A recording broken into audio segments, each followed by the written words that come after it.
প্রথমে আমরা টিকটক শুরু করছিলাম, টিকটক থেকে আমরা ফেসবুক, ফেসবুক থেকে আমরা ইনস্টাগ্রাম, ইনস্টাগ্রাম থেকে এখন আমরা ওয়েবসাইট লাইভ ওইটা করছি। আমরা অনেক সাধনার পরে আমরা ওই জিনিসও আগ বাড়ছি।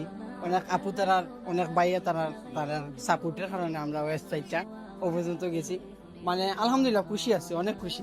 তারপর আমরা তখন ওয়েবসাইট চালু হয়েছে, আলহামদুলিল্লাহ অনেক ভালো লাগে। আমরা টিকটকও আগে ভিডিও ছাড়তাম, ইনস্টাগ্রামও ফেসবুকও আগে ভিডিও ছাড়তাম, অনেক ভিউ। তখন আমরা ওয়েবসাইট হয়েছে, এখন ইনশাল্লাহ ওয়েবসাইটও আমরা দেখি রিভিউ ভালো হইব ইনশাল্লাহ। তো আমার খুব খুশি লাগে আর কি, মনে অনুভূতি আমি বলে বোঝাতে পারবো না, তবে সবাই দোয়া করবা। আমরা আসলে একটা সময় শুধু টিকটক করতাম, টিকটকও লাইভ হইতো, একটা দুইটা লাইক আইতো, তেমন একটা রেসপন্স আসিল না। ফেসবুকেও যখন আমরা শুরু করি তখন ওর প্রাথমিকভাবে তেমন একটা রেসপন্স আসিল না। আলহামদুলিল্লাহ আপনার সহযোগিতায় আস্তে আস্তে আমরা ও পর্যন্ত আইসি। আমি অনেক বেশি খুশি, আর বেশি খুশি কারণ হচ্ছে কি আমরা প্রবাসী কিছু বই নাছেন ভাই আছেন, তারা আমরা মানে খুব বেশি মানে কি সাপোর্ট করছেন, যার কারণে আমরা এই পর্যন্ত আমরা আগে সবকিছু আল্লাহর শুকরিয়া।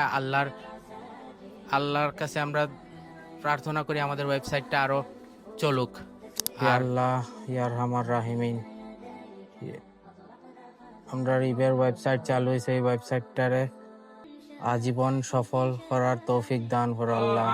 আল্লাহ ইয়া রহমান রাহিমিন।